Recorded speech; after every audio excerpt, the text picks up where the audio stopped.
नमस्कार, आप देख रहे हैं आर हिंदुस्तान न्यूज। आनंद सक्सेना के साथ जिला फिरोजाबाद से ब्यूरो चीफ प्रशांत कुलश्रेष्ठ की रिपोर्ट। समाजवादी पार्टी के राष्ट्रीय अध्यक्ष अखिलेश यादव फिरोजाबाद में श्रीमद् भागवत कथा में समाजवादी पार्टी के मैनपुर के पूर्व विधायक राजू यादव के यहां पहुंचे, जहां उन्होंने मीडिया से बात करते हुए कहा संभल में और अन्य जगह मंदिर मिल रहे हैं। उस पर अखिलेश यादव ने कहा कि फिरोजाबाद में भी अगर खुदाई की जाए तो कुछ ना कुछ मिल जाएगा। भारतीय जनता पार्टी के नेता अपने घर में भी खुदाई करवाएं तो उनके यहाँ भी कुछ ना कुछ मिल जाएगा। वहीं उन्होंने अमित शाह, नरेंद्र मोदी पर बिना नाम लिए निशाना साधते हुए कहा कि भगवान श्री कृष्ण गुजरात में अपने प्राण त्यागे थे उन्होंने, और उनके प्राण त्यागने के बाद से ही तब से कलयुग की शुरुआत हुई। जब उनसे ये बात की गई कि आप अमित शाह और नरेंद्र मोदी के लिए बोल रहे हैं तो उन्होंने कहा कि आप भी रिसर्च करके देख लीजिए। दिल्ली के पूर्व मुख्यमंत्री अरविंद केजरीवाल को लेकर जो ईडी को आदेश दिया है, उस पर अखिलेश यादव ने कहा कि चुनाव आते ही ईडी आ जाती है।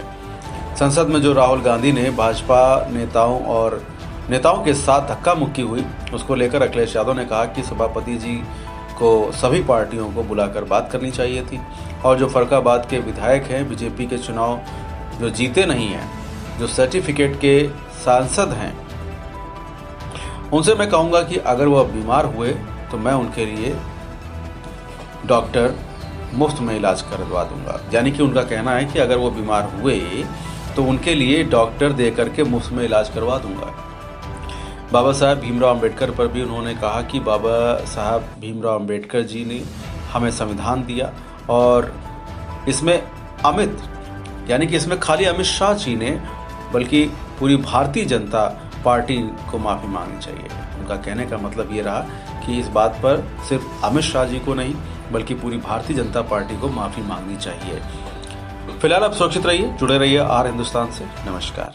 शहर है, यहाँ अगर खोद दो तो न जाने क्या मिले। कई ऐसे भाजपा के नेता हैं, उनके घर खुद जाए तो न जाने क्या मिलेगा उसके अंदर। भाजपा के नेताओं के भी घर खुद जाए तो न जाने क्या मिलेगा उसके अंदर।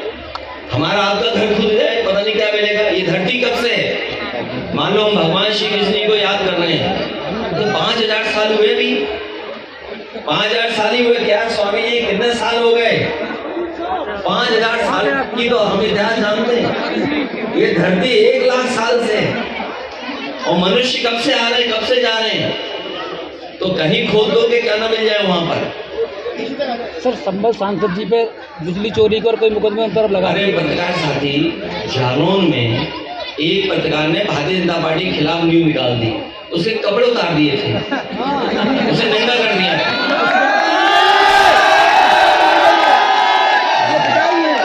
ये देखिए, ये सब सोशल मीडिया का जमाना है। अब आगे की रणनीति क्या भैया? आगे की चीजों को ना जानता हो, इन चीजों को कैसे फेस करेंगे? नौजवान जानते हैं। इसलिए हम समाजवादियों की या जो भी सरकार में है उसके सामने चुनौतियां पड़ी हैं कि इन नौजवानों का भाग्य कैसे बेहतर हो। एक मेरा क्वेश्चन है, अभी आपने मंच से बात की थी, भगवान श्री कृष्ण ने गुजरात में प्राण त्यागे थे और कल ये गुजरात से शुरू हुआ। क्या आप ये मान रहे हैं कि ये मोदी जी की तरफ है, योगी जी की तरफ है, अमित शाह की? जो इतिहास है, जो पौराणिक कथाएं हैं या जो सच्चाई, उसको हम और आप टाल नहीं सकते।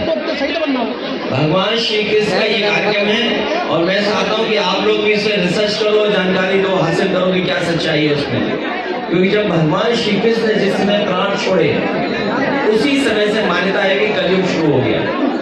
और वो स्थान जहाँ पे भगवान श्री कृष्ण ने प्राण छोड़े वो गुजरात में है, सोमनाथ के बगल में है। और जिस पेड़ पर भगवान श्री कृष्ण बैठे थे, अगर मैं आपसे पूछूं कौन सा पेड़ था तो बता सकते हो क्या?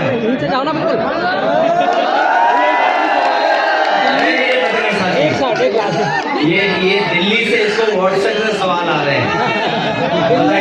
दिल्ली के पूर्व मुख्यमंत्री अरविंद केजरीवाल, आगे की रणनीति क्या हुई है? 27 का प्लान क्या है? उपराज्यपाल DK सक्सेना जी ने ईडी को मंजूरी दे दी, इसमें आपकी क्या है?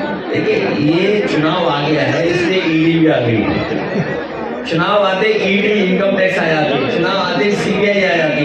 ये कौन सी नई बात है? सब जानते हैं बात। सर, समाजवादियों की अब क्या रणनीति? हमारी रणनीति ये है कि नौजवानों का साथ लें, किसानों को जागरूक करें, माता बहनों को भविष्य में हम लोग सम्मान देंगे, चाहे हमें किसी रूप में सरकार सरकारी योजनाओं से उनकी सुरक्षा, उनके स्वास्थ्य और उनके सम्मान के लिए कोई योजना बनानी पड़ेगी तो हम लोग बनाएंगे। पूर्व में भी हम लोगों ने अच्छी योजनाएं बनाई थी जो आज भी जनता को दिखाई दे रही हैं, चाहे वो एम्बुलेंस हो, चाहे पुलिस को गाड़ी हो, चाहे वो लैपटॉप हो, और चाहे बड़ी बड़ी सड़कें बनाई हो, चाहे बिजली का इंतजाम किया और नहरों का पानी फ्री किया हो, सब याद है। अंतिम सवाल, अंग्रेजों से लड़े थे भगत सिंह चंद्रशेखर, अंग्रेजों से लड़े थे भगत सिंह चंद्रशेखर, लोहिया जी लड़े इंदिरा जी के इमरजेंसी से, अब इस वक्त पे आप लोग कैसे देखेंगे? लोहिया जी लड़े थे इमरजेंसी में, अंग्रेजों के जमाने में चंद्रशेखर और भगत सिंह जी हुए, अब इस जमाने में आप इस लड़ाई को कैसे? नहीं, ये लड़ाई लगातार चलती रहेगी क्योंकि भारतीय जनता पार्टी ने बहुत बड़े पैमाने पे नुकसान किया है। ये बातें तो बड़ी बड़ी करते हैं। कल भी अगर आपने सुना होगा कुवैत का भाषण, प्रधानमंत्री जी का कुवैत का भाषण सुना होगा कि न जाने कितनी बड़ी चीजें बता रहे हैं, लेकिन जमीन पर कहाँ है? कुछ नहीं है। जमीन पर क्या है? अगर दो लोग सक्सेसफुल हो जाएं तो वो देश के लिए कितना फ्रूटफुल साबित होंगे। हमें बड़े पैमाने पे नौजवानों को नौकरी रोजगार देना है, हमें वो इंतजाम करने हैं जिससे बड़े पैमाने पे नौजवानों का रोजगार मिले, नौकरी मिले, वो फैसले हम लोगों को लेने हैं। सर, संसद में इस तरह बहसबाजी हो रही है, धक्का मुक्की हो रही है, सर मर्यादा को लेकर क्या कहेंगे? मर्यादा भंग नहीं हो रही है।